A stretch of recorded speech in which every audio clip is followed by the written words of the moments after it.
As we take our look at the Underground Railroad in this particular area of Iowa, southwestern Iowa, we got to remember to include the territory at that particular time of Nebraska and also of Kansas. And so we're going to take a little bit of a journey here in our discussion of the Underground Railroad, and we're going to look backwards into that time frame in the 1850s in Kansas, Nebraska, and we're going to get a little start on our journey.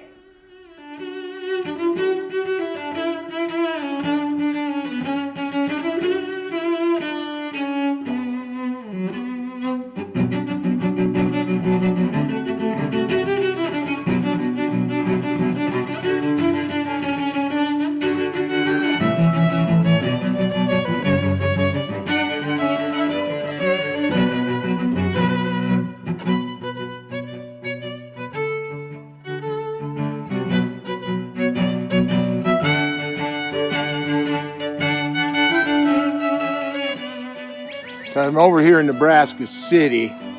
I'm at the Mayhew Cabin, underground stop in the Underground Railroad, and this is the cabin the Mayhews lived in, Alan and Barbara Kagi.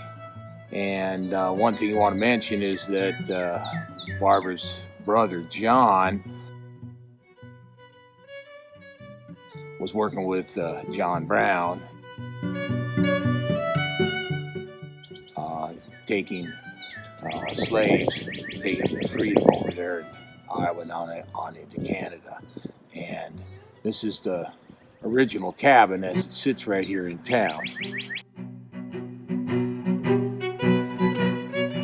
And there's an underground cave.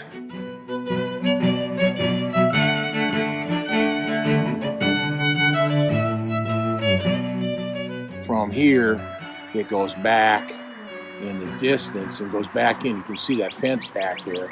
They used to have a tunnel that went from the cabin down to that creek, and that's the path that slaves used to take on their route to freedom.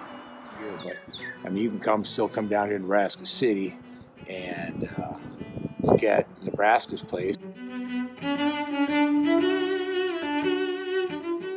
Slavery was an explosive issue when Nebraska Territory was created. It wasn't the big, bloody, violent struggle like there was in Kansas, but it was a topic that needed to be discussed.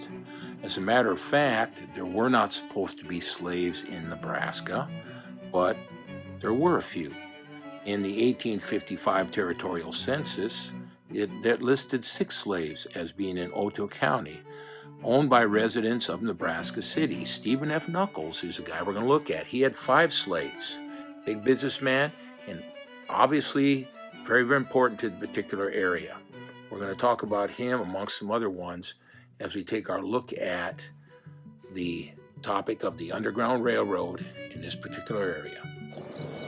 Down here on the main street of Nebraska City, Nebraska, there's across the street over there's the U.S. Post Office. And there's a marker in front.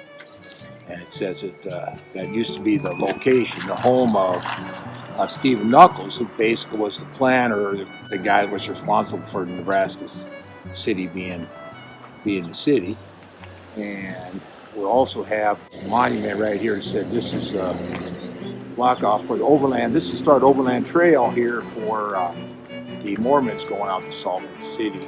And it says they went to Pikes Peak, Salt Lake City, California, Oregon, whatever. The 1860 federal census showed that 15 slaves were in Nebraska Territory. 10 of those were listed as being in Otto County, where Nebraska City is located today. Some of the slaves, 6 of them to be exact, I believe, were owned by one Alexander Majors. We're going to look at him as being a significant part of the Underground Railroad movement in this particular area.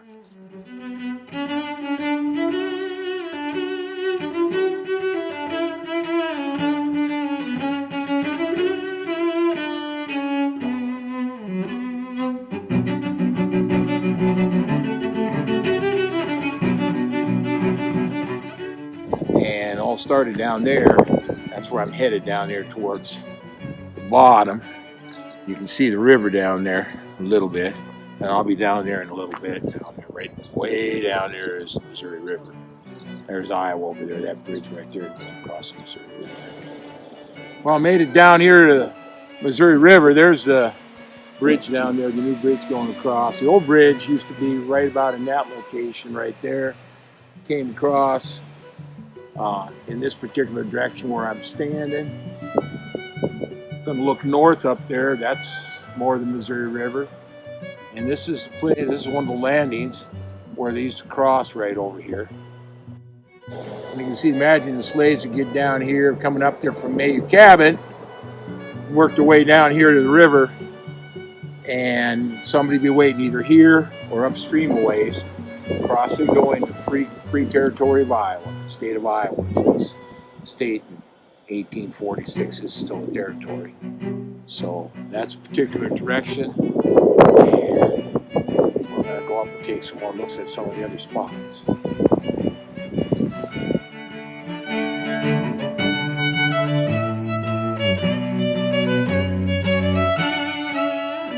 Okay, I'm down here by the Missouri River right now. That's the road coming in, old highway right there, and it used to come right by the truck stop.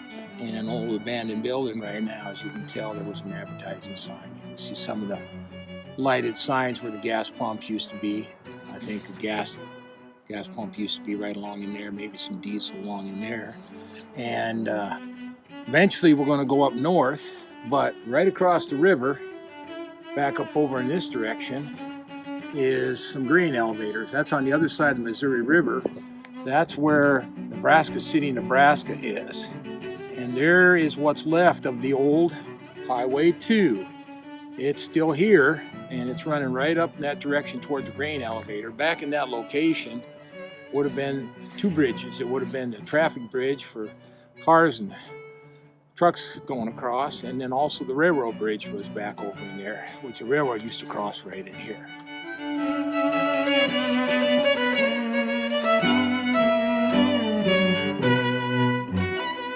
There is the new bridge going up over there, and there's a truck going right over it right now. But this is the general direction. I believe back in the 1830s or 1840s, the river probably ran right through here in this particular location, which we're probably half a mile away from the river right now, the river channel. And you can imagine people crossing right over there and coming across on boats and ferries, and then working their way north, probably a couple of miles up there to the first stop on the Underground Railroad. In 1854, Stephen Knuckles came to the Nebraska Territory with his family from Atchison County, Missouri. Missouri being a slave state meant Knuckles would bring along to the Nebraska City area his 5 slaves. On November 26th of 1858, 2 of his slaves, with help, would escape to the safety of Fremont County, Iowa. Alexander Majors came to Nebraska City from Kansas City, Missouri in 1858. He was said to be a very religious person, yet saw nothing wrong with slavery as an institution.